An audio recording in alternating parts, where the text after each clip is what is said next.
मेरे दोस्त, अगर तुम पैसा कमाते हो ना, इससे कोई फर्क नहीं पड़ता कि तुम किस तरह से पैसा कमाते हो, जॉब करते हो, बिजनेस करते हो या फिर तुम मजदूरी करते हो। अपना जो इनकम है ना, उसका हमेशा 10% ना सेव करके रखना, उसको ना कैश रखना। बहुत सारे ऐसे लोग हैं जिनको ना दरमाहा मिलते ही पैसे को ना उड़ा देते हैं और जब जरूरत पड़ती है तो ना भीख मांगते हैं, फिर बहुत परसेंटेज में लोन ले लेते हैं। इसके कारण उसका जिंदगी है ना वो बर्बाद हो जाता है, हमेशा पैसों के बोझ रह जाते हैं, जिसको कभी ऊपर नहीं पाता। इसलिए मेरे दोस्त कभी ना अपना जो दरमाहा है, अपना जो इनकम है, उसको ना उड़ा मत देना। उसका 10% ना अपने पास रखना, कैश रखना, क्योंकि मेरे दोस्त हमारे जरूरत बचा रहे और ना संकट आते रहते हैं, और संकट में बचने के लिए सबसे ज्यादा जरूरी है पैसा। अगर मेरे दोस्त पैसा नहीं है तो कुछ नहीं है। अगर मेरे दोस्त जेब में पैसा है ना तो सब लोग आ जाते हैं। जब जेब में पैसा होते तो घर वाले भी इज्जत देते, आस पास के लोग भी इज्जत देते, लोग इज्जत देते। अगर पैसा ही नहीं है तो कोई कुत्ते की भाव भी नहीं पूछता। इसलिए ना पैसा होना बहुत ही जरूरी है। और पैसा कब होगा? जब तुम पैसे को ना सेव करोगे, उसको इन्वेस्ट करोगे, पैसे से ना पैसा बनाओगे। तुम्हें कुछ नहीं करना है, अपना जो इनकम है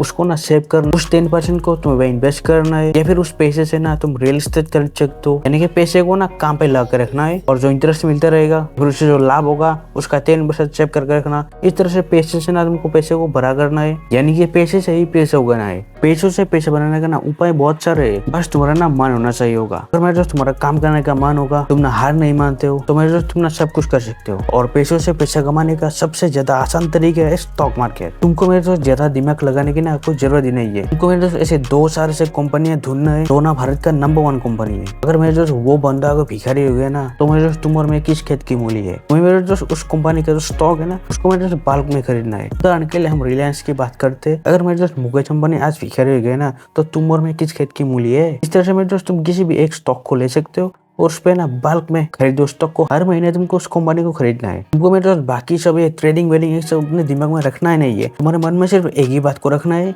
कि ये जो कंपनी है ना उसको मैं खरीद रहा हूँ, ये जो कंपनी है ना वो मेरा बनाना है। तुम्हारे मन में ना इस बात को बना लेना है, बसा लेना है कि रिलायंस जो कंपनी है ना, मुझको ये कंपनी खरीदना है। और उसके लिए तुम्हें क्या करना है, उस कंपनी को स्टॉक है वो खरीदो, हर महीने खरीदो, हर दिन खरीदो। पैसा आ जाए तो ना रिलायंस को खरीदो। तुम्हारे मन में और बाकी कुछ आना ही नहीं चाहिए, बस कंपनी खरीदो। बस दिमाग में और कुछ रखने की जरूरत नहीं है, बस तुमको कंपनी खरीदना है, तुम कंपनी खरीद रहे हो। इस तरह से तुम आधा नहीं खरीद सकते हो, इस तरह से तुम ताता खरीद सकते हो। यानी कि जेब में पैसा आ जाए तो उसको ना स्टॉक मार्केट में लगा दो, यानी स्टॉक ये सब से दूर रहो। तुम्हारे मन में सिर्फ एक ही बात है कि मेरे को ना कंपनी खरीदना है, और इस तरह से तुमको कंपनी खरीदना है। बाकी सब कुछ भूल जाओ, सिर्फ कंपनी खरीदो। अगर मेरे दोस्त तुम इस बात को फॉलो करोगे और करोड़पति नहीं बनोगे ना, मेरे दोस्त नाम बदलवा देना। तुमको बस क्या करना है, अपना जो इनकम है उसका 10% सेव करना है हर महीने, और उस 10% को ना कैश में रखना है। जब पैसा ज्यादा हो जाता है उस पैसे को ना स्टॉक मार्केट पर लगाना है और उससे ना कंपनी खरीदना है। या फिर अगर तुम्हारा कोई और मन है कि तुमको ना एक दुकान देना है, तुमको ना भाई कोई बिजनेस करना है, भाई तुम वो भी कर सकते हो। भाई दुकान दे सकते हो। क्या दुकान? तुम्हारा जो एरिया है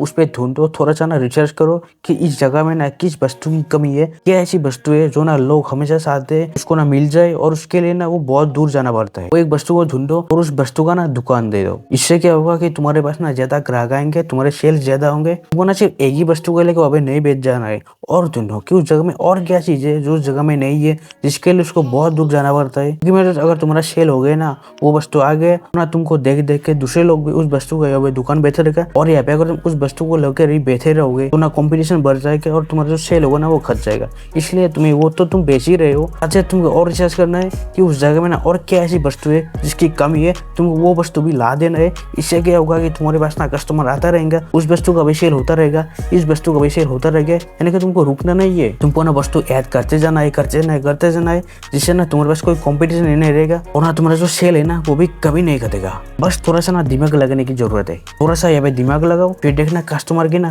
कभी कमी नहीं होगी। और ना कस्टमर को हमेशा इज्जत देना, कभी इसको बुरी तरह से मत डांटना, अपना जो बर्ताव है ना वो हमेशा सही रखना, और ना टाइम टाइम पे कस्टमर की ना हाल चाल पूछते रहना। अगर मैं जो तुम्हारा ऐसा कोई कस्टमर है जो ना हर महीने तुमसे सामान खरीदता है, तुमसे ना बल्क में सामान खरीदता है, तुम क्या कर सकते हो, उसको ना घर में डिलीवरी भी कर सकते हो। इससे क्या होगा, तुम्हारा और कस्टमर का जो ट्रस्ट है ना वो बना रहेगा। इससे वो जो कस्टमर है ना वो हमेशा तुमसे ही खरीदेगा, दूसरे के पास ना जाएगा ही नहीं। इस तरह से मेरे तुमको थोड़ा सा ना दिमाग लगाने की जरूरत है। थोड़ा सा दिमाग लगाओ फिर देखना सब सही हो जाएगा। थोड़ा सा दिमाग लगाओ फिर देखना तुम्हारा कोई कंपटीशन ही नहीं रहेगा। तुम्हारा जो सेल होगा ना वो सब पर फार होगा, और फिर जो पैसा आएगा उसका भी 10% तुम्हें सेव करना है, 20% इन्वेस्ट करना। इस तरह से साइकिल जो है ना उसको चलाते जाना है। तुम्हारे मन में सिर्फ प्रॉफिट रहना चाहिए, और उस प्रॉफिट को इन्वेस्ट करना है और उसको ना सेव करना है। ये जो साइकिल है उसको रिपीट करते रहना है, क्योंकि मेरे दोस्त तुम्हारा एक परिवार है और परिवार में ना संकट आते रहते, लोग ना बीमार होते, हमारा ही बीमार हो जाते या फिर बहुत सारे ऐसे संकट आते रहते। इसके लिए हमें ना पैसों की बहुत ज्यादा जरूरत पड़ती है। पहले हमें इतने पैसों की जरूरत नहीं होती थी, लेकिन आजकल अगर हमें अच्छी तरह से जीना है, रहना है, इतना बहुत सारे पैसों की जरूरत होती है। तुम्हारी फैमिली है, अगर तुम्हारे बच्चे, उनको तुम एक अच्छे स्कूल में पढ़ना चाहते हो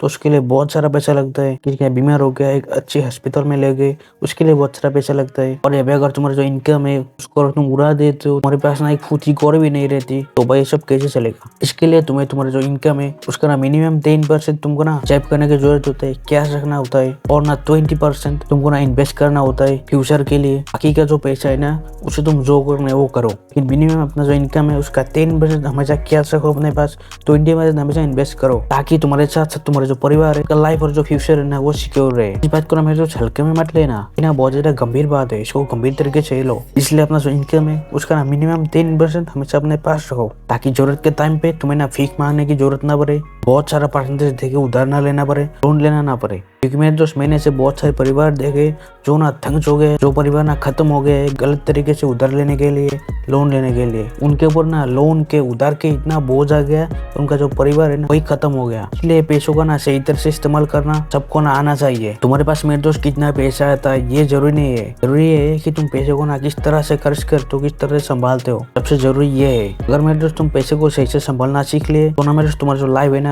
वो सेट हो जाएगा। इससे कोई फर्क नहीं पड़ता तुम कितना पैसा इनकम करते हो, अगर तुमको पैसे को अच्छी तरह से चलाना आ गया तो ना मेरे दोस्त सब सेट है। क्योंकि मेरे दोस्त पैसा ही ना सब कुछ है। इस दुनिया में सबसे पहले भगवान और दूसरे में है पैसा। मानो या ना मानो यही ट्रूथ है, तो तुम नकार नहीं सकते। इसलिए जो पैसा है ना उसको ना ठीक तरह से संभालना सीखो, और उसके लिए मैं हूँ, मेरे साथ ना जुड़े रहो।